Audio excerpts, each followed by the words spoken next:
todos nuestros países. Somos países latinos donde hay gran variedad de razas. Vemos desde blancos, mestizos, obviamente afroamericanos, etcétera, y es importante para todos conocer esta enfermedad. El impacto en la calidad de vida, no se imaginan lo que puede ser, ya lo han medido, incluso es peor que otras enfermedades como la psoriasis. En la adolescencia, sobre todo, el impacto es muy alto y tenemos que tener consideración con esos pacientes. Antes se creía que el acné era una condición normal del adolescente, hoy se sabe que es una enfermedad que debemos tratar. Se da a cualquier edad, ¿cierto? Está el acné neonatal, que se da desde la primera semana de vida. Está el acné infantil desde el primer mes hasta los primeros 12 meses, que en estos no voy a, como la prevalencia es tan bajita, no digamos, no me voy a meter en el tema de tratamiento, sino que me voy a enfocar más en las edades entre los 12 y 50 años. ¿Listo?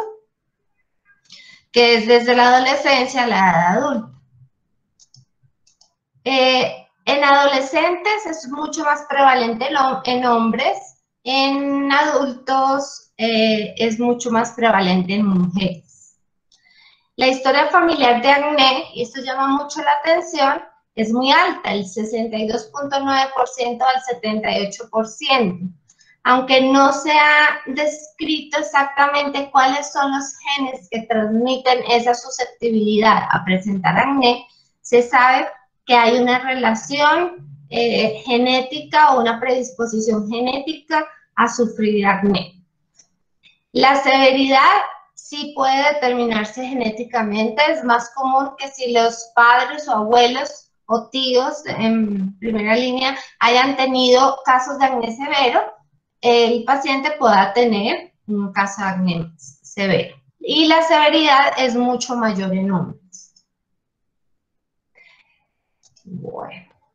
Entonces, cuando nos enfrentamos a un paciente con acné, es importantísimo hacer las siguientes preguntas. Vamos a hacerle la historia clínica del paciente, vamos a preguntarle hace cuánto le comenzó. Entonces, el paciente nos va a decir, no es lo mismo que si le empezó en la adolescencia y continuó, persistió hasta la edad adulta, o si empezó de una vez en la edad adulta, de un momento a otro, ¿cierto?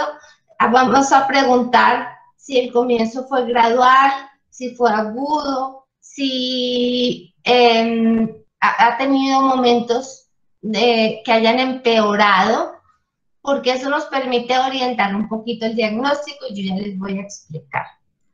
En el 56% de las mujeres normales, sin ninguna alteración, hay un aumento del acné en el periodo premenstrual. Sin embargo, siempre indagamos en mujeres si hay este aumento durante el periodo menstrual, ya sea premenstrual o con la ovulación, cuando estamos pensando en un acné de origen hormonal. La distribución de las diferentes formas de acné, yo ya les voy a hablar clínicamente cómo se ve cada uno, pero varía y debemos destacar que el acné hormonal es principalmente en la región mandibular y cuello, a diferencia de otras formas de acné como el acné vulgar, que es el más común. Tenemos que preguntar sobre o indagar en la historia clínica sobre otros signos de hiperandrogenismo, como cambios en la libido, si el hirsutismo, si le ha aparecido vello en zonas como en el labio, en la región periareolar, en el ombligo, en el abdomen. Esas son las zonas donde las mujeres presentarían hirsutismo. Y presencia de acantosis nigricans, que nos vamos a dar cuenta nosotros en el examen físico, o el paciente nos lo va a reportar como que se le han oscurecido y engrosado los pliegues de las axilas, la región inguinal y el cuello, con una apariencia como aterciopelada. Debemos tener siempre en mente que hay medicamentos que pueden empeorar el acné o pueden causar acné. Los esteroides, ¿cierto? No solo los esteroides anabólicos que usan en gimnasio, sino los corticosteroides que formulamos para múltiples patologías, la fenitoína, el litio, el complejo B, que es tan común que la gente se manda a inyectar, la isoniazida, y los progestágenos, tanto inyectables como los implantes subdérmicos que se utilizan para planificar. Aquí es muy importante porque los pacientes dicen, doctora, pero yo llevo 10 años usando ese mismo método y nunca me había brotado. No importa, llega un momento en que la piel, los receptores de andrógenos en la piel se pueden sensibilizar a esos anticonceptivos que está utilizando el paciente y puede ser una de las causas de aparición o de aumento del acné. Tener en cuenta los suplementos de proteínas que utilizan para aumentar la masa muscular en los gimnasios. Se sabe que pueden causar o incluso aumentar el acné en personas que ya lo tenían. Todos estos son elementos que tenemos que preguntar en la historia clínica. Cuando vamos a mirar el examen físico, tenemos que preguntar y revisar si hay compromiso de la cara, el pecho, la espalda, los hombros, porque según la extensión vamos también a clasificar y a determinar un tratamiento. Debemos conocer que hay dos tipos de lesiones básicas en el acné. Las lesiones inflamatorias, que consisten en pápulas, que son las simplemente eritematosas, pústulas, porque ya contienen pus, y nódulos cuando son de 1 centímetro o más. Antes existía una clasificación, cuando eran lesiones muy grandes, que hablaban de acné quístico o nódulo quístico y que se formaban quistes. Pero realmente, si uno mira en patología, no es un quiste porque no tiene una cápsula. Entonces, ese término se abolió y se habla de acné inflamatorio o papulopustuloso severo. Ya no decimos acné nódulo quiste. ¿Listo? Y las lesiones no inflamatorias, que son los comedones abiertos y los comedones cerrados. En estos pacientes es importante siempre tocar la piel, porque a veces la piel no se ve tan severo el acné, pero cuando uno estira, están todos esos comedones cerrados, blanquitos adentro, que son los que van a generar después lesiones inflamatorias. Los comedones abiertos, que son los puntos negros, se producen porque al taponarse el poro con queratina y con grasa, al estar expuesto al oxígeno del ambiente, se oxida y forma ese punto negro. Pero la composición como tal del comedón abierto y el cerrado es la misma, queratina y grasa. ¿Listo? Sabemos que el 56% de las lesiones inflamatorias vienen de comedones. Sin embargo, pueden aparecer lesiones inflamatorias espontáneamente en piel sana sin que haya un comedón previo.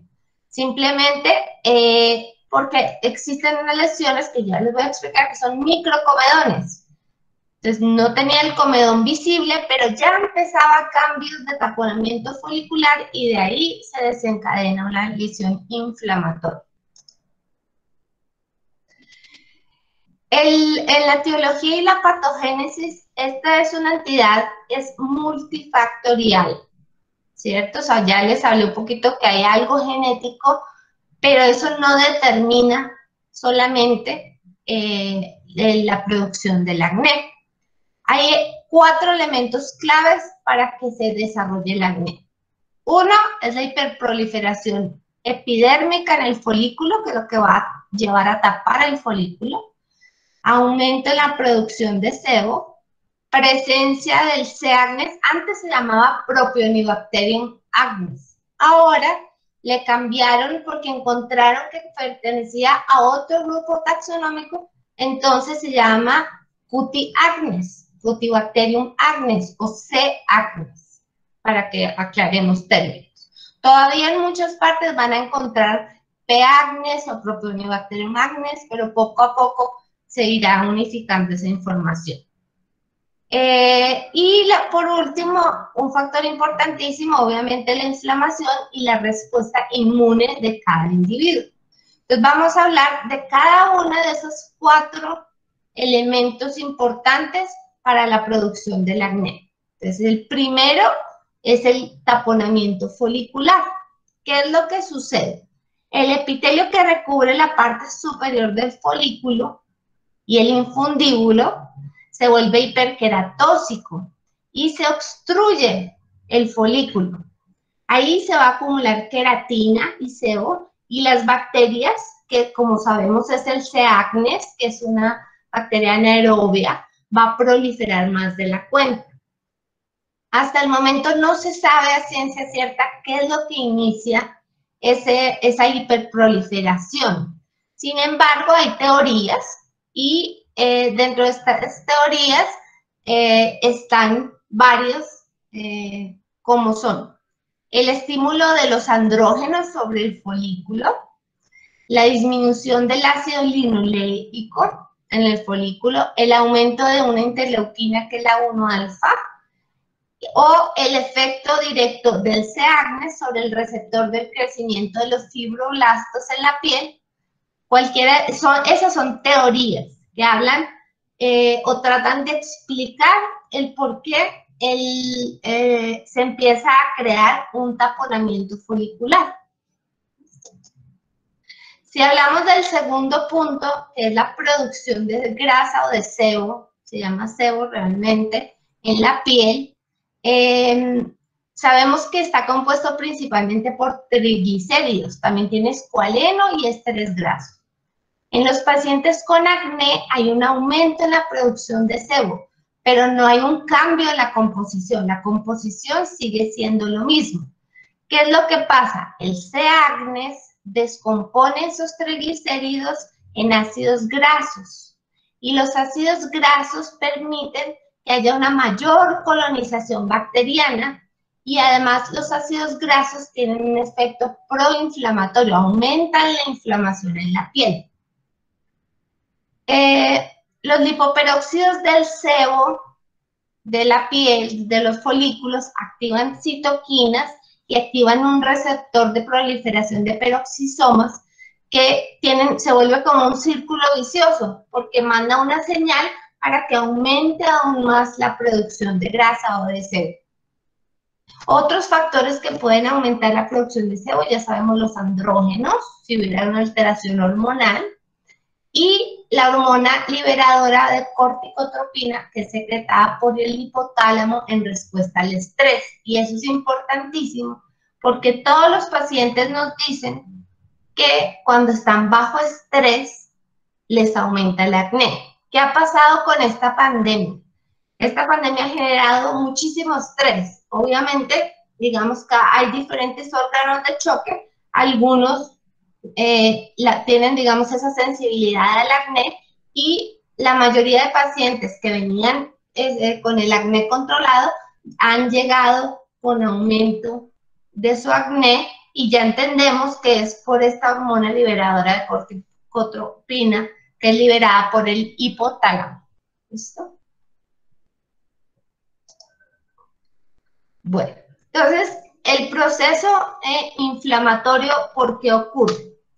Ocurre por varias causas. Entonces, puede haber una ruptura folicular que inicia el proceso inflamatorio, porque claro, ese folículo se va taponando, se va llenando cada vez más de queratina, de grasas, hasta que ya no aguanta más, y esas proteínas, la grasa y las bacterias, una vez están en la dermis, desencadenan la respuesta inflamatoria. Pero no necesariamente se necesita que haya una ruptura folicular para que haya un proceso inflamatorio. Incluso han hecho estudios y han encontrado inflamación en biopsias de piel sana, incluso en pieles que no tenían comedones, en pacientes con acné en áreas sin comedones. ¿Cómo es la respuesta inmunológica? Entonces se sabe que las primeras 24 horas predominan los linfocitos TCD4 positivos a nivel perifolicular y a nivel perivascular están los CD8 positivos. A los 2 días ya hay un predominio de neutrófilos y los neutrófilos van a jugar un papel muy importante en el grado de inflamación y en las secuelas que deja el acné, como ya les voy a explicar más adelante, ya van a ver. Bueno, el cuarto punto sería entonces el Cutibacterium acnes.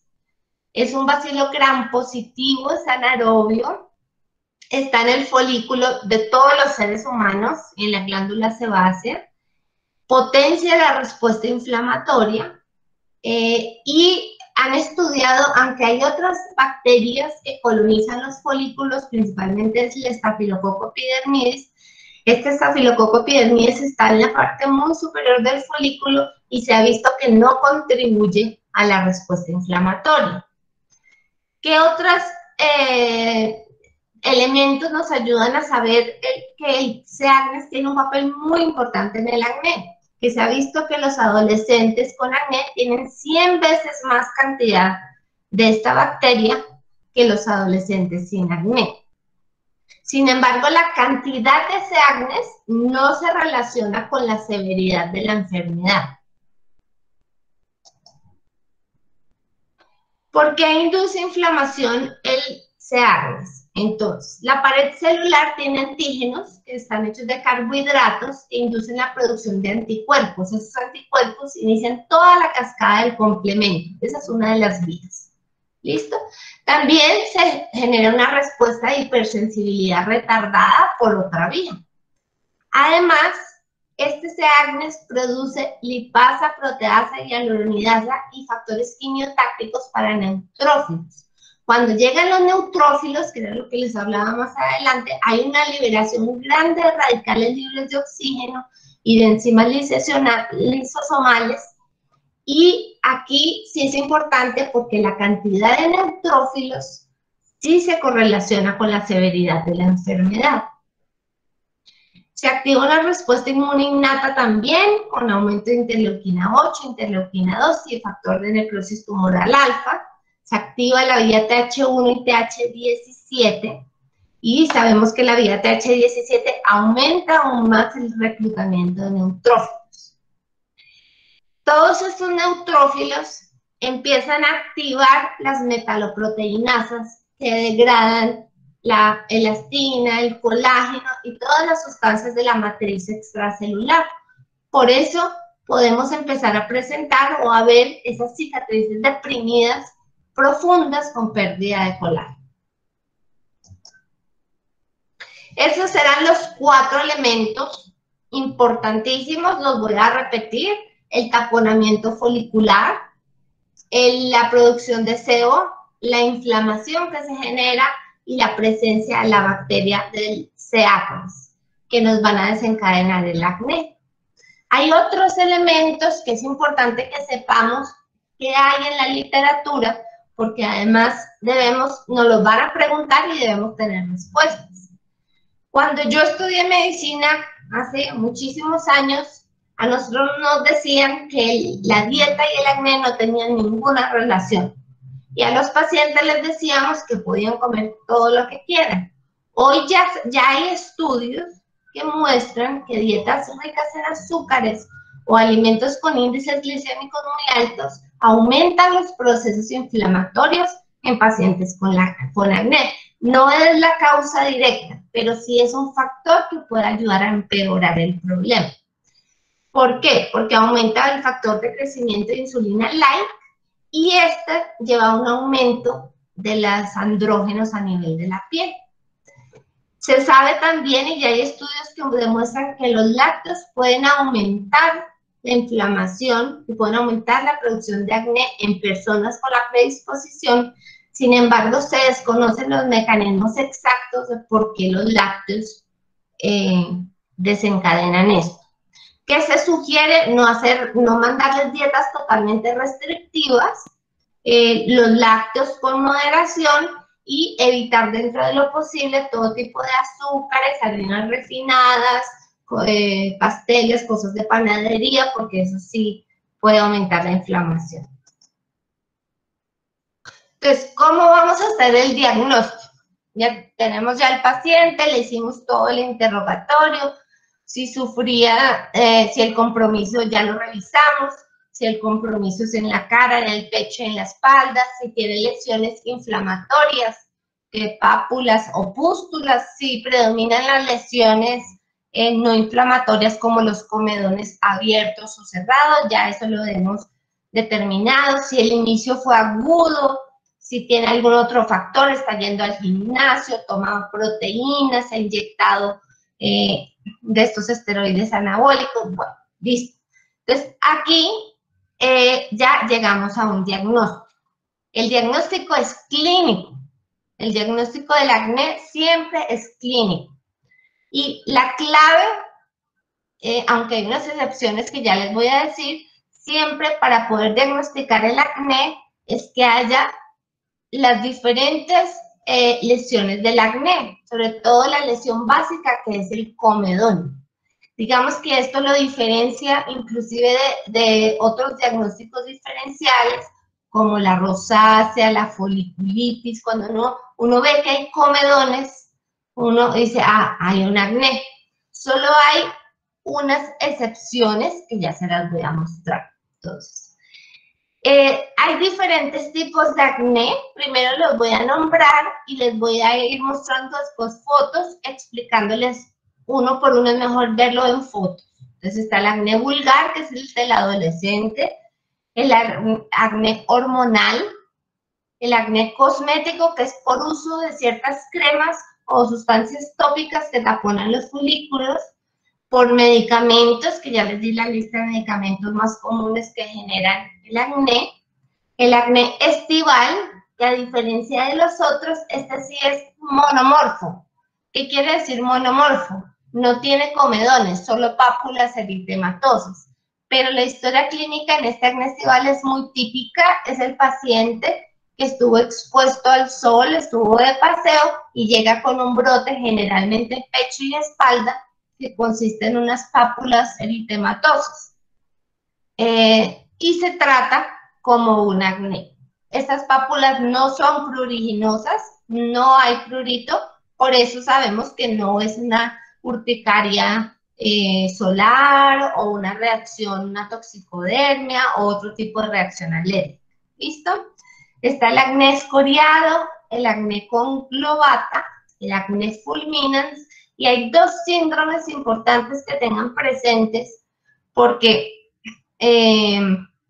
cada vez cobran más importancia, que son el síndrome Saja, que es de seborrea, acné, hirsutismo y alopecia, es por una respuesta exagerada de los receptores de la piel y el cuero cabelludo a los andrógenos, y el síndrome Safo, en donde hay sinovitis, acné, pustulosis, hiperostosis y osteitis.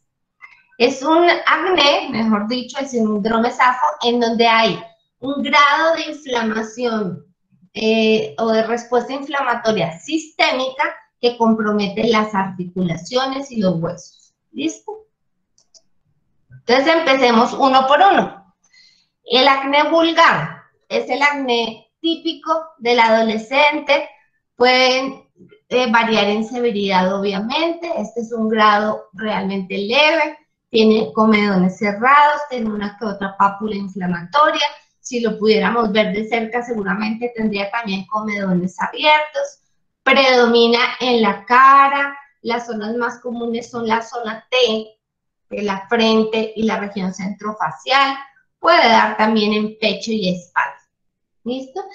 En estos casos, la severidad lo podemos clasificar de varias formas. Leve, moderado, severo, según el grado de inflamación y según la extensión de las lesiones. Si comprometen pecho o si comprometen espalda, y también es diferente si compromete solo el tercio superior de la espalda o toda la espalda. No hay en dermatología, no se han puesto de acuerdo, como no hay un consenso de clasificación que uno pueda seguir los parámetros como en otras patologías para poder decir leve, moderada, severa y que sea algo muy estandarizado. Pero digamos que uno va siguiendo criterios para poderlo clasificar.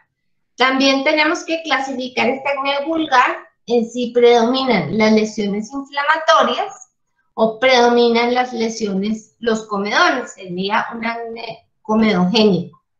Porque el tratamiento va a variar, vamos a elegir diferentes medicamentos si predomina la parte inflamatoria o si predominan los comedones. El acné hormonal. ¿Cuál es la típica historia de acné hormonal? Una paciente después de los 20 años que dice que le empeoró el acné, ya si ya lo tenía, o que le apareció de un momento a otro, generalmente en la zona mandibular. Son lesiones más inflamatorias, generalmente son lesiones como, ellos lo llaman como ciegas, que los tocan, duelen, pero no sale nada. Empeora en la mitad del ciclo con la ovulación o al final del ciclo en la parte premenstrual. En estos pacientes con acné hormonal debemos interrogar si tienes otros hallazgos como hirsutismo, si tiene otros síntomas, cambios de peso, si cefaleas, otros síntomas, digamos, de alteraciones hormonales. Obviamente les vamos a pedir un perfil hormonal que yo ahorita les voy a mostrar los laboratorios y una ecografía. Lo más común es el síndrome de ovario poliquístico asociado a acné hormonal. Pero hay otras causas, letroclasia suprarrenal congénita, tumores productores de andrógenos, etc.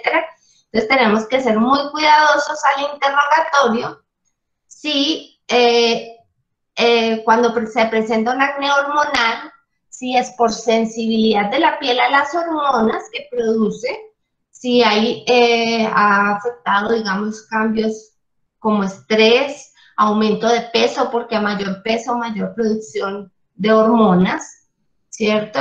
Si hay antecedentes de hormonas externas, como los anticonceptivos inyectables o los que son intradérmicos que los ponen en el brazo, o si han utilizado esteroides anabólicos, todo eso se puede asociar a una forma de acné hormonal. El acné hormonal también puede comprometer pecho y espalda, y es muy característico que estos pacientes se quejan de que les rasca un poco por el proceso inflamatorio. No confundirlo con una alergia, porque el prurito puede estar presente en estos tipos de acné. El acné escoriado es cuando el paciente, realmente las lesiones de acné son muy pocas, pero es el paciente el que se está autolesionando. Entonces tenemos que hacer un manejo adecuado porque el paciente con una lesión que se sienta se va a abrir 3 erosiones en la piel. Eso también tiene tratamiento. Ya casos muy severos de acné escoriado necesitan interconsulta con otros, con psicología, psiquiatría, porque generalmente se combinan o se asocian mucho a procesos de ansiedad. El acné cosmético, que nos llega mucho en pacientes que utilizan bases, cremas muy untuosas, o que les mandan incluso porque consultan y piensan que es una alergia y les mandan corticoides tópicos por bastante tiempo. Se presenta este tipo de acné donde predominan los comedones cerrados, blancos. Si uno estira la piel, ve un montón de comedones cerrados. Ese es un acné muy cosmético. Hay que preguntarle siempre al paciente cuál es su rutina diaria, con qué se lava, qué jabón usa, si utiliza un hidratante. Algunos usan el aceite de coco, el aceite de almendras, el aceite y se lo dejan en la piel. Todo eso va ocluyendo los poros y va generando esta forma de acné cosmético. Esto es lo que les hablaba del acné estival. Es un acné monomorfo, o sea, solamente son papulitas rojas, coincide con la exposición a radiación ultravioleta, no es pruriginoso, como si lo sería una urticaria solar, y se trata como un acné y mejoran fácilmente. No es una condición muy común, generalmente no compromete la cara, y el diagnóstico diferencial es la foliculitis por malacesia. por lo que da también en la espalda. Solo que la foliculitis formalacesia sí es más pruriginosa, esa sí pica. Estos son los casos más severos, el acné fulminans. Son pacientes que hacen un síndrome de respuesta inflamatoria sistémica. Puede desencadenarse, para que lo tengan presente, después de iniciar isotretinoína, o puede desencadenarse solito, espontáneamente. Estos pacientes presentan fiebre, malestar general, y requieren un manejo generalmente hospitalario. En estos años que llevo dermatóloga he tenido 2 casos, pacientes que han terminado en unidad de cuidados intensivos porque está la respuesta inflamatoria sistémica, que pueden tener afectación de órganos, hígado, riñón, etc. El tratamiento de este tipo de acné es con isotretinoína, pero hay que combinarlo con altas dosis de esteroides para evitar la respuesta inflamatoria. El acné conglobata es un acné que generalmente no compromete la cara, es un acné donde predominan las lesiones inflamatorias severas, forman pápulas, pústulas, nódulos, puede haber fístulas, y son esos pacientes que después vemos todos cicatrizados en el pecho y la espalda. No se acompaña de síntomas sistémicos ni de signos inflamatorios sistémicos. Bueno, entonces, doctora, no sé la el presentación. diagnóstico de nuestro paciente, ya sabemos qué tipo de acné tiene y tenemos que saber si tenemos que pedirle algún examen de laboratorio. Entonces, solamente se piden exámenes si se sospecha un acné hormonal o si uno va a iniciar isotretinoína. De resto, no necesitamos solicitar exámenes. ¿Cuáles son los exámenes que pedimos cuando un paciente tiene un acné hormonal? Entonces, primero una ecografía de los ovarios, ya sea transvaginal o transabdominal, para mirar si hay quistes en los ovarios. Si no hay quistes, tampoco es un indicador de que no haya ovario poliquístico, porque eso varía durante el ciclo menstrual. Debemos pedir la dihidroepiandrosterona sulfato, que es una hormona muy importante porque es la que convierte a nivel de la piel la dihidrotestosterona en testosterona en su forma más activa. Esta está muy aumentada en la hiperplasia suprarrenal congénita. Ya he tenido varios casos de adultos en donde se les diagnostica por primera vez su hiperplasia suprarrenal congénita. También está aumentada en tumores ováricos, adrenales, y puede estar aumentada en el ovario poliquístico. La testosterona total, cuando está entre 150 y 200, sospechar ovario poliquístico. Mayor a 200 ya es tumores ováricos o otros problemas. Y en esos casos remitir obviamente a endocrinología. La relación LH-FSH, si es mayor a 2, eso es lo que uno más comúnmente encuentra, sospechar la existencia de un ovario poliquístico. Que el ovario poliquístico, ¿qué es? Simplemente el óvulo, el folículo, cuando sale, no se desprende del ovario, sino se queda en el ovario produciendo hormonas. Ese es el ovario poliquístico. Y la 17-hidroxiprogesterona, cuando uno sospecha, esa no se pide de rutina, sino cuando uno sospecha que el origen está en la glándula suprarrenal. De rutina, ¿uno cuáles pide? Entonces, la dihidroepiandrosterona sulfato, la testosterona total, la LH, la FSH. Yo les pido también prolactina, que se asocia, sobre todo cuando el paciente refiere cefalea, dolores en mamas o aumento de la sensibilidad en mamas. Les pido una prolactina. Y descartar, bueno, problemas de tiroides. Eso de rutina. Si existiera alguna alteración en estas, ya lo remite uno a endocrinología para que ellos profundicen, y ellos son los que piden la 17-hidroxiprogesterona y otras hormonas para detectar exactamente en dónde está el problema. Si el paciente está tomando anticonceptivos orales, lo debe suspender un mes antes de hacerse los exámenes y siempre tener eso muy presente para decirle al paciente, los exámenes de laboratorio se deben tomar durante la menstruación e inmediatamente después, o sea, los 7 primeros días de la menstruación. Si los toman después, ya no son válidos. La prolactina, también avisarle al paciente que se la toman, la muestra la toman 2 horas después de haberse levantado, y en los laboratorios son muy estrictos. Entonces, en ayunas, obviamente, pero avisarle al paciente cómo va a ser la toma de ese examen. Estos son los únicos casos de exámenes. A un adolescente que llega con acné no le piden exámenes. Hay una excepción, y es si ustedes llegan con un paciente con un acné muy severo o que le empezaron en isotretinoína y empezó a presentar síntomas, malestar general, fiebre, dolores articulares, en esos casos uno pide obviamente un hemograma y pide una PCR y otros indicadores de inflamación sistémica para ver qué debe hacer y si tiene indicación de remisión para manejo hospitalario. Bueno, el tratamiento. Entonces, el tratamiento va desde lo más básico hasta lo más complejo. Importantísimo, el lavado. Yo tomo un poquito de agüita porque me voy quedando con... El lavado debe ser 2 veces al día, en la mañana y en la noche. ¿Qué utilizamos? Un Cindet. ¿Qué quiere decir?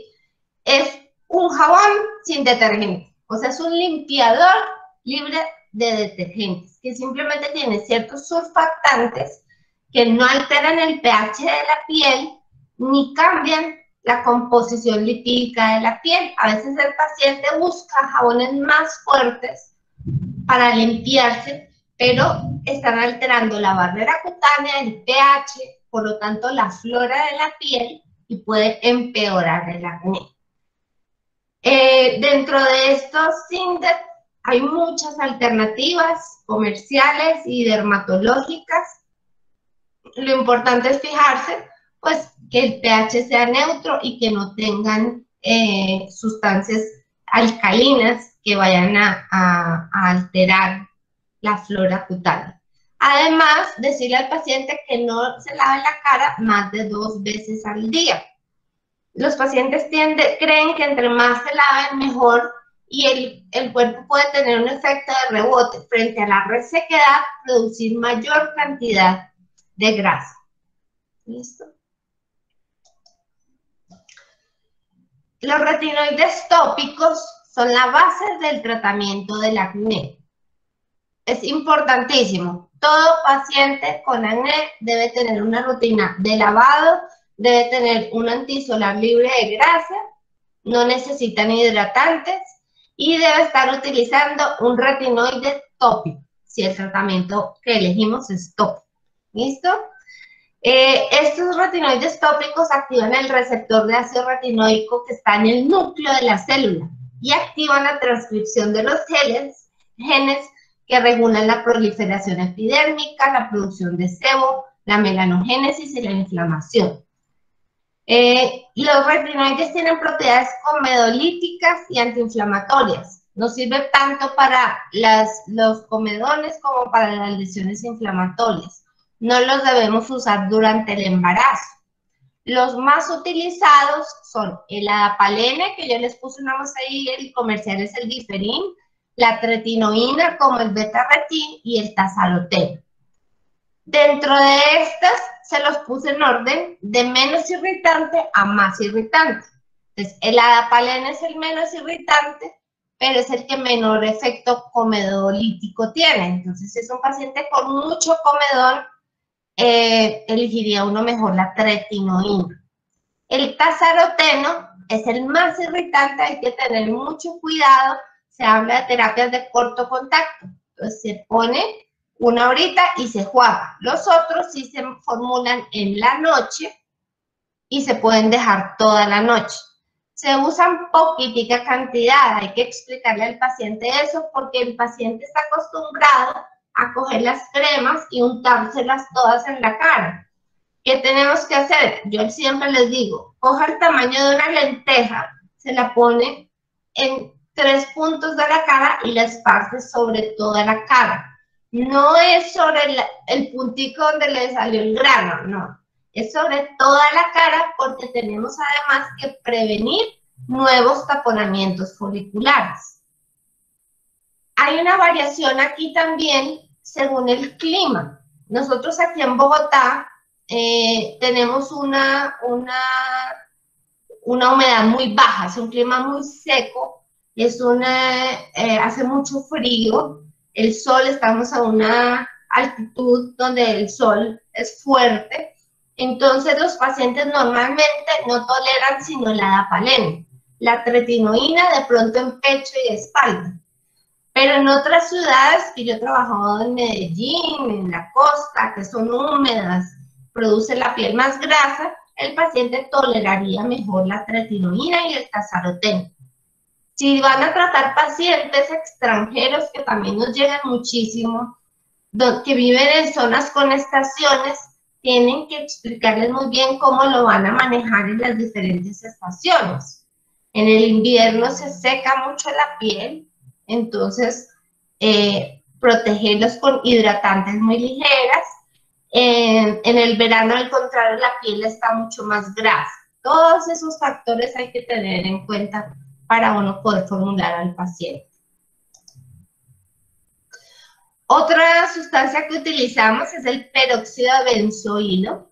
Es un antimicrobiano, funciona porque libera radicales libres de oxígenos y tiene una propiedad comedolítica, pero muy leve. Viene del 2.5 al 10%, pero ya se sabe que no hay diferencia en selectividad a mayor concentración, siendo muchísimo más irritante a mayor concentración. Entonces, ¿cuál utilizamos? Al 2.5%.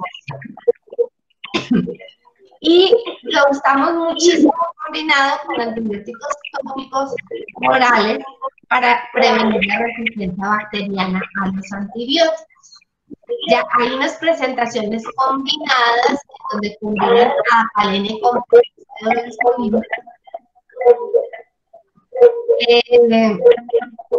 son muy buenas.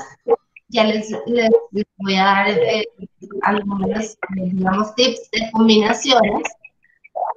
El peróxido de benzoilo con la clindamicina también hay presentaciones, pero no son estables una vez mezclados, entonces vienen separaditos como para mezclar en el momento de aplicarse. ¿Qué tenemos que decirle al paciente que se va a aplicar el peróxido de benzoilo?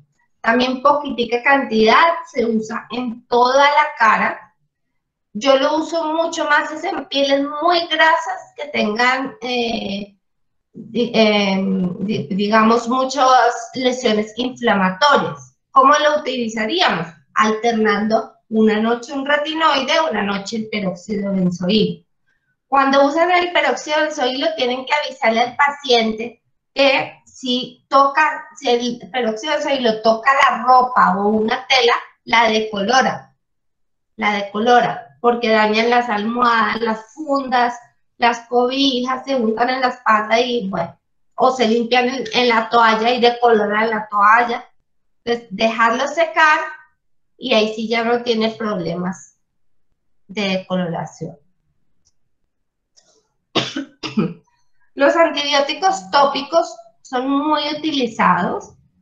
Los que más hemos utilizado son la eritromicina, ya casi no la utilizamos porque la resistencia bacteriana a la eritromicina es altísima, es del 62 al 80%.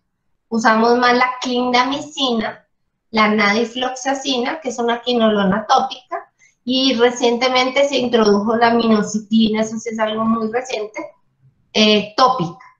Vamos a ver los resultados. ¿Cómo usamos los antibióticos tópicos? Acuérdense que para disminuir la resistencia bacteriana, entonces vienen en combinaciones con el peróxido de benzoilo y también hay combinaciones de adapalene con antibiótico, adapalene con clindamicina, sobre todo. Usamos también la dapsona. La dapsona se usa entre el 5 y el 7.5%. Es una acción antibiótica. Se puede usar 2 veces al día cuando previene lesiones inflamatorias. Y tener en cuenta que si la usamos tópica, no hay que hacer exámenes para saber si el paciente tiene deficiencia de glucosa o deshidrogenasa.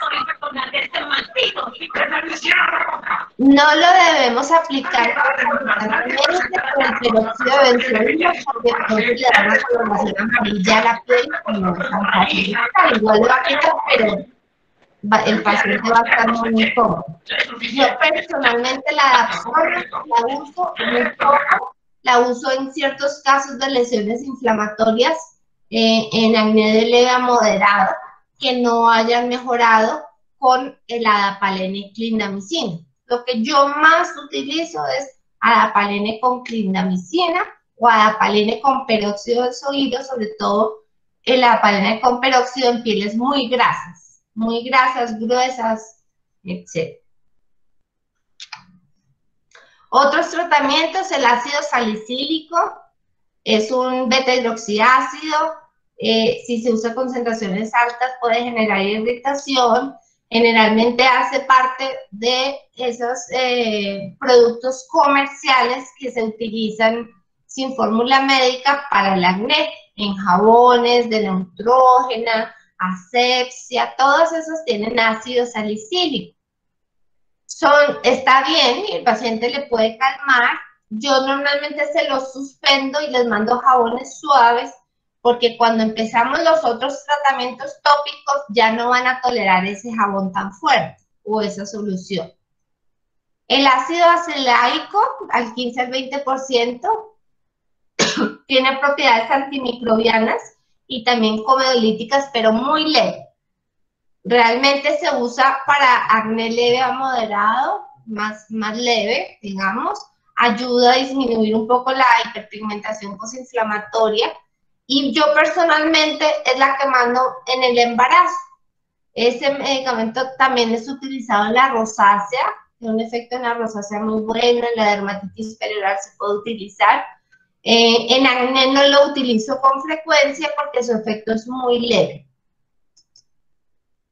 Bueno, cuando ya nosotros vimos que el paciente, digamos que el paciente no tiene un acné leve, sino tiene un acné moderado, debemos adicionar antibióticos sistémicos. Los antibióticos más utilizados son las tetraciclinas, porque disminuyen la concentración de ácidos grasos libres y disminuyen la población del C. agnes, disminuyendo la inflamación. Tenemos que saber que el antibiótico se va a dar por un tiempo de 2, más o menos hasta 6 meses, no más, y lo tendremos que suspender. Entonces, mientras tanto, ¿qué es lo que va a ir actuando para evitar o para curar ese acné? El retinoide tópico que estamos utilizando y que el paciente tiene que concientizarse que va a ser a largo plazo. ¿Cuáles son las que yo más utilizo? La doxiciclina, si el paciente no sufre problemas gástricos porque puede dar gastritis. La minoxiclina también la uso, pero menos porque tiene más efectos secundarios, problemas de pigmentación, reacciones alérgicas. La tetraciclina de 500 miligramos, no la utilizo casi, pero la usan muchos colegas. Tiene la misma eficacia, pero tiene más efectos gastrointestinales, les da gastritis. Y la limeciclina, que es de última generación, esa es para pacientes que no tengan buena tolerancia gástrica, entonces les manda uno eso. Recuerden que las tetraciclinas no se pueden dar en el embarazo ni en niños menores de 9 años, alteran la parte ósea, alteran los dientes, entonces tener eso súper presente. La eritromicina, ya hay una gran resistencia. Entonces, la única indicación de usar macrólidos, eritromicina, hay también estudios con la citromicina por pulsos, pero las únicas indicaciones sería que fueran acné en niños o en mujeres embarazadas, porque no podemos generar resistencia a bacterias comunes que nos generen otras patologías.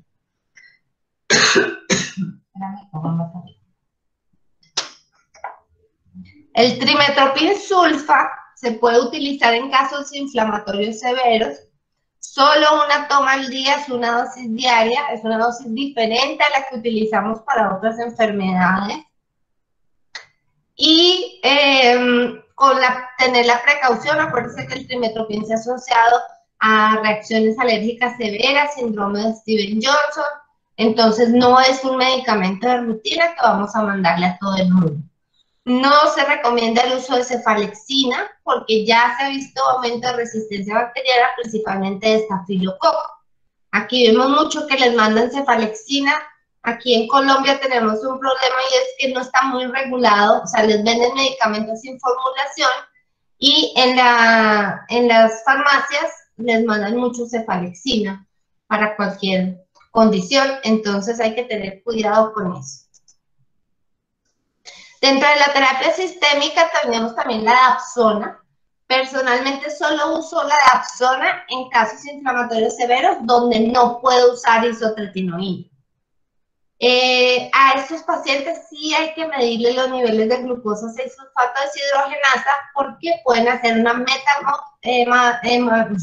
metahemoglobinemia, que eso sí puede ser muy peligroso para la vida del paciente, entonces tenemos que ser muy cuidadosos. Un medicamento muy bueno en casos inflamatorios, pero que no podamos utilizar isotretinoína. Por ejemplo, lo utilicé hace poco en un caso de un paciente que me llegó, se hice pruebas hepáticas, tenía las transaminasas elevadas, remití a medicina interna, tiene un problema hepático, no grave, pero digamos que no se va a solucionar, no le podemos dar isotretinoína, y le empecé dapsona y le ha ido muy bien.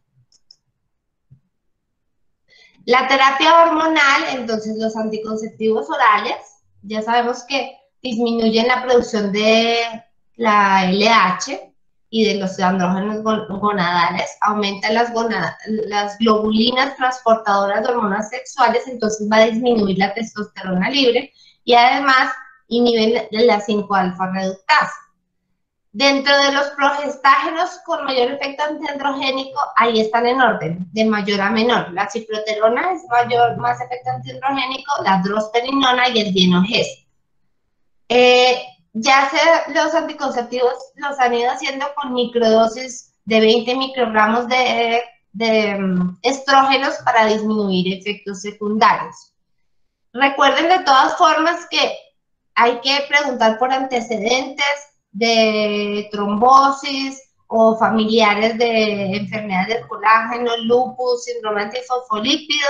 A mí personalmente ya me pasó con una paciente hace pues ya varios años. La paciente ya se volvió, sigue viniendo, me quiere, yo la quiero, pero casi me muero del susto porque le mandé, tenía un ovario poliquístico diagnosticado, le mandé acetato de ciproterona, del Diane 35, hizo un tromboembolismo pulmonar a los 16 años. Le hicieron los estudios y tenía un síndrome antifosfolípido. Ella se recuperó completamente, pero ahí digamos que cae uno en cuenta que los anticonceptivos, ningún medicamento está exento de efectos secundarios y tenemos que interrogar muy bien al paciente. Cuando mandamos corticoides sistémicos, entonces, en ciclos cortos, cuando el paciente inicia isotretinoína y vemos que tiene mucho comedón y lesión inflamatoria porque se van a inflamar mucho más. ¿Cómo los empezamos? Entonces se puede empezar prednisona de 50 miligramos, una diaria, es más o menos de 0.5 a 1 miligramo por kilo y se manda de 10 a 15 días y se suspende. En casos muy severos o casos de acné conglobata y fulminans, hay que hacerles pulsos mucho más largos de corticoides a dosis altas y después descontinuarlos muy lentamente por lo que se suprime todo el eje adrenal. No se utilizan corticoides tópicos en el acné. ¿Listo? Eso es importantísimo que lo sepan, porque tiene, al contrario, al principio baja la inflamación y luego se forman más comedores. Bueno. Tenemos otras herramientas antiandrogénicas que son la espironolactona y la flutamida. La espironolactona yo sí la utilizo mucho, es incluso antes de mandar anticonceptivos, si la paciente no necesita planificar, en pacientes con acné hormonal utilizo la espironolactona. Sabemos que es un antagonista de la aldosterona que bloquea el receptor de andrógenos en la piel e inhibe la 5-alfa reductasa. Utilizamos principalmente una dosis de 100 miligramos al día en la mañana porque le va a aumentar la diuresis. Hay que advertirle al paciente que puede generar irregularidades menstruales, a veces cefalea, fatiga. Y aquí es muy importante, ya han hecho estudios hasta 3 años con esta dosis y el riesgo de hipocalemia es mínimo, que era lo que más susto nos daba cuando mandábamos esas dosis de espironolactona por tiempos prolongados. No se debe utilizar en el embarazo porque se produce feminización del feto. La flutamida personalmente no la uso porque se ha asociado, aunque el porcentaje es muy bajo, pero con falla hepática severa. Solamente se utiliza en ciertos casos específicos de acné hormonal a la dosis de 250 miligramos cada 12 horas. Bueno, ¿cómo vamos hasta ahí? ¿Ha sido claro?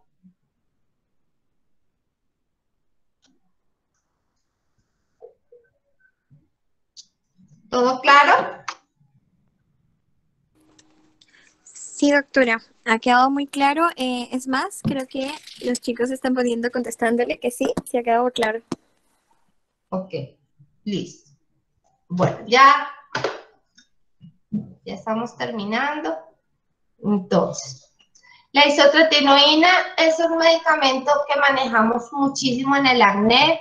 Es un medicamento que si se utiliza bien, no va a tener problemas de seguridad en el paciente. Está aprobado para casos severos o que no respondan al tratamiento, o incluso que no sea tan severo, pero que el paciente ya está empezando a presentar secuelas o cicatrices.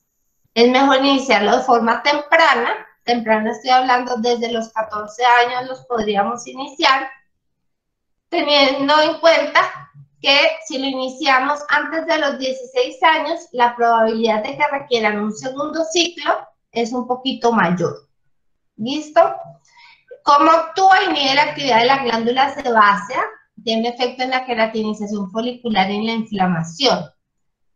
Hay que tener en cuenta que tiene un efecto teratogénico, entonces no se puede dar a una persona, en una mujer que no esté planificando. Puede aumentar colesterol y triglicéridos, así que a los pacientes les hablamos de llevar una dieta saludable, pues baja en grasas, en fritos, en harinas, en azúcares. En casos excepcionales, no es muy común, puede generar anemia, trombocitopenia, aumento de enzimas hepáticas y si es muy común, todos los pacientes lo presentan, resequedad en piel y mucosas. Esos pacientes hay que mandarles un protector para los labios, para hidratar y para los ojos. Se han reportado casos de depresión en 1 a 11% de los pacientes que toman isotretinoína. Es un porcentaje bajo, generalmente han tenido antecedentes familiares o personales de depresión, pero hay que estar muy pendiente siguiendo a estos pacientes. En caso de presentar depresión, es una indicación de suspender la terapia, remitir la psiquiatría, y una vez el paciente esté equilibrado, manejado en conjunto con psiquiatría, uno podría reiniciar la terapia. Tratamientos muy prolongados generan osteopenia. Como eso pone la piel tan bonita y nosotros ya manejamos dosis pequeñas, me refiero a que no todos los pacientes necesitan una diaria, sino, por ejemplo, en el acné de la mujer adulta, utilizamos dosis 2 días a la semana. Aquí la gente lo sigue tomando. A mí me llegó una paciente que llevaba 20 años tomando isotretinoína. Entonces hay que explicarle estos efectos a los pacientes. Se usa dentro de la dermatología cosmética para rejuvenecimiento. Es mucho cuidado porque no es un medicamento para tomar a la ligera. Se pueden presentar mialgias en el 15% de los pacientes, principalmente en deportistas. Pues si tienen deportistas de alto rendimiento o personas que hagan mucho deporte, hay que estar pendiente de esos síntomas. No son graves, pero sí es molesto para el paciente. Antes de empezar en la terapia, se pide un cuadro hemático, un hemograma. Se pide triglicéridos, colesterol total, transaminasas, una prueba de embarazo, y esos exámenes se deben repetir cada 2 o 3 meses si sale todo normal. Si hubiera alteración en alguno de los resultados, uno debe repetir el examen al mes. Hay unos parámetros ya en las guías, lo más que no me podía extender tanto, que dicen cuando uno suspende la terapia. Por ejemplo, triglicéridos mayor a 600, colesterol total mayor a 200, bueno, en las transaminasas cuando se triplica el valor de las transaminasas, etcétera. Esas son indicaciones para suspender la terapia. Las mujeres se les recomienda doble método de planificación. Entonces, usar, por ejemplo, pastillas y preservativo. Y explicarle muy bien a los hombres que no tienen ningún riesgo, porque los hombres sí preguntan mucho, es que yo estoy tomando isotretinoína, que si mi pareja o mi esposa queda embarazada, ¿habría algún riesgo? No hay ningún riesgo. ¿Listo? Solo es si la mujer que toma el medicamento queda embarazada. La dosis diaria es de 0.5 a 1 miligramo kilo día, que eso da en promedio de 20 a 40 miligramos diarios. Las cápsulas vienen de 20 miligramos. A veces les mandamos una cápsula diaria, a veces ya 2 cápsulas diarias. Y debemos acumular una dosis de 120 a 150 miligramos por kilo. Entonces, por ejemplo, un paciente de 70 kilos, yo le calculo, entonces, y lo vamos pesando durante todo el seguimiento. Voy a sacar aquí la calculadora. Entonces yo digo, listo, pesa 70 kilos por 120 miligramos, le voy a dar 8.400 miligramos. Si le estoy dando 20 miligramos diarios, yo sé que al mes le estoy dando 600 miligramos. Les voy a dividir entre 600 y voy a explicar al paciente, mire, debe tomarlo 14 meses para que lleguemos a la dosis total acumulada que permita que sea un tratamiento curativo del acné. Así se toma la isotretinoína. Explicar al paciente que debe hacerse sus controles cada 2 o 3 meses, etc. Y explicarle también que hasta el 10% de los pacientes pueden requerir un segundo ciclo del medicamento. Nunca las recaídas son tan severas como la primera vez que presentaron acné. Los procedimientos son indispensables para lograr una mejoría rápida y lograr la adherencia del paciente al tratamiento. Yo siempre les recomiendo, cuando llevan más o menos 15 días de tratamiento, hacerse una limpieza facial. Una limpieza facial realizada en un centro dermatológico, ahorita hay muchos equipos, microdermabrasión, hidrodermabrasión, se les hace con extracción de comedones. Esos son procedimientos que duran 1 hora, hora y media con una persona especializada. En ocasiones se usan agujas pequeñas para sacar esos comedones cerrados. O sea, es un procedimiento dermatológico. Cuando yo estudié dermatología, y me dio risa porque revisando Fitzpatrick todavía lo llaman como cirugía del acné. Cirugía del acné no es más que una limpieza que si no la asumimos nosotros los dermatólogos o los médicos, los pacientes la van a buscar con un cosmetólogo, en una peluquería, y ahí es donde vienen las complicaciones. Entonces, la limpieza facial es algo muy importante para extraerle todos los comedones que podamos. Podemos combinar durante la terapia con IPL o con diferentes tipos de láser. El láser que más usamos es el láser, el ND-YAG 1064 ayuda mucho para disminuir la inflamación y mejorar rápidamente ese enrojecimiento, el eritema, la pigmentación, y empezar a corregir las cicatrices de forma temprana. Esto garantiza también mayor adherencia al tratamiento. Los peeling químicos los utilizamos mucho, en mi caso particular mucho en pecho y espalda, que son áreas extensas, les va muy bien. Debemos tener el entrenamiento para saber qué sustancia usar, cómo los vamos a usar. Hacemos peelings superficiales o medios, no hacemos ya peelings profundos. Sí acelera la respuesta al tratamiento y de paso estamos trabajando en prevenir las secuelas del acné. Las microagujas, que están súper de moda, las usamos muchísimo en pacientes con acné porque nos permite penetrar productos para hacer tratamiento local como el retinol, pero también para corregir cicatrices de forma temprana, aumentando la producción de colágeno. Y aquí viene una pregunta, porque este siempre fue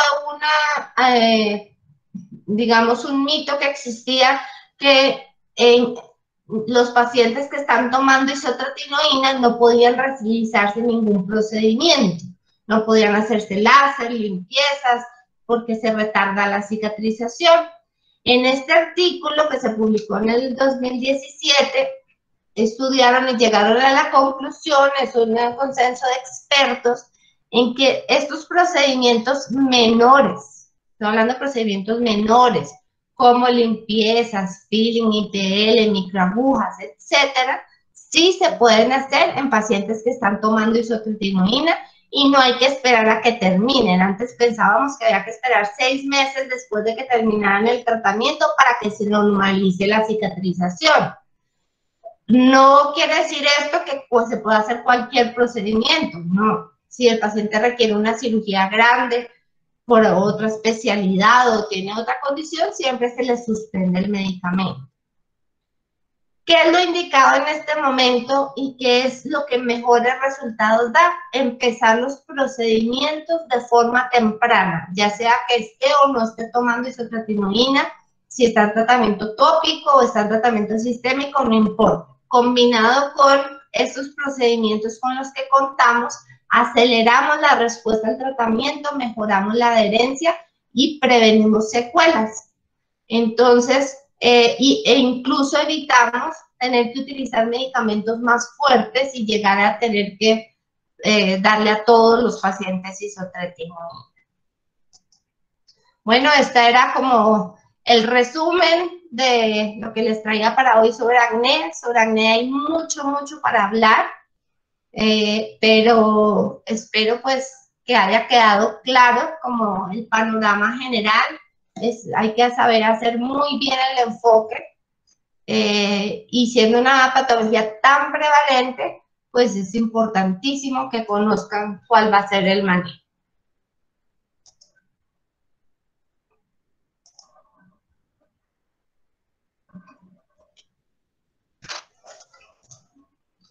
No sé si tienen alguna pregunta, si quedó todo muy claro. Bien. Sí, muchísimas gracias, doctora Forero, por habernos acompañado el día de hoy. No sé si logro visualizarlo, pero ahí los chicos están pues dándole las gracias por toda la información, por la excelente ponencia y bueno, de parte de el Team Ponencias que viene a ser los comités permanentes académicos de SOCIEM UC, SOCIEM UCB Piura, SOCIEM USP y SOCIEM UPSJB, pues les damos las gracias por haber estado el día de hoy acompañándonos con un tema pues bastante importante y curioso para nosotros, pues que es una patología bastante común, frecuente que podemos ver, pero muchas veces no sabemos cómo abordarlo de manera correcta. Y el día de hoy hemos aprendido eso. Entonces, agradecerle el tiempo, la predisposición y pues, ¿no? También le hemos acompañado desde lejitos, pero se le siente muy cerca. Muchísimas gracias y pues no sé si tiene palabras para los participantes que pues nos están oyendo. Bueno, lo que necesiten, una de mis pasiones es enseñar, aportarles el conocimiento. Me pueden escribir, me encuentran en Instagram como @tudermatólogacol, me escriben, ahí les doy mi WhatsApp, cuando tengan dudas con cualquier paciente. La idea es que cuenten con el apoyo y yo sé que una hora es muy poco, quisiera compartirles más conocimientos, pero pronto, bueno, vamos a ver más adelante qué más les puedo aportar. Y bueno, para mí es un placer estar aquí y poderles dar esta charla. Muchísimas gracias a usted, doctora Forero. Entonces, que tenga muy buena noche. Buena. Y pues hasta otra oportunidad que nos pueda dar. Ya ojalá estaremos viendo a ver si es que sacamos otro tema. Pues ha estado muy interesante y creo que sería muy lindo tocar otro. Claro que Cuídense, sí. muchísimas gracias. Bueno, un abrazo para noche. todos y síganse cuidando.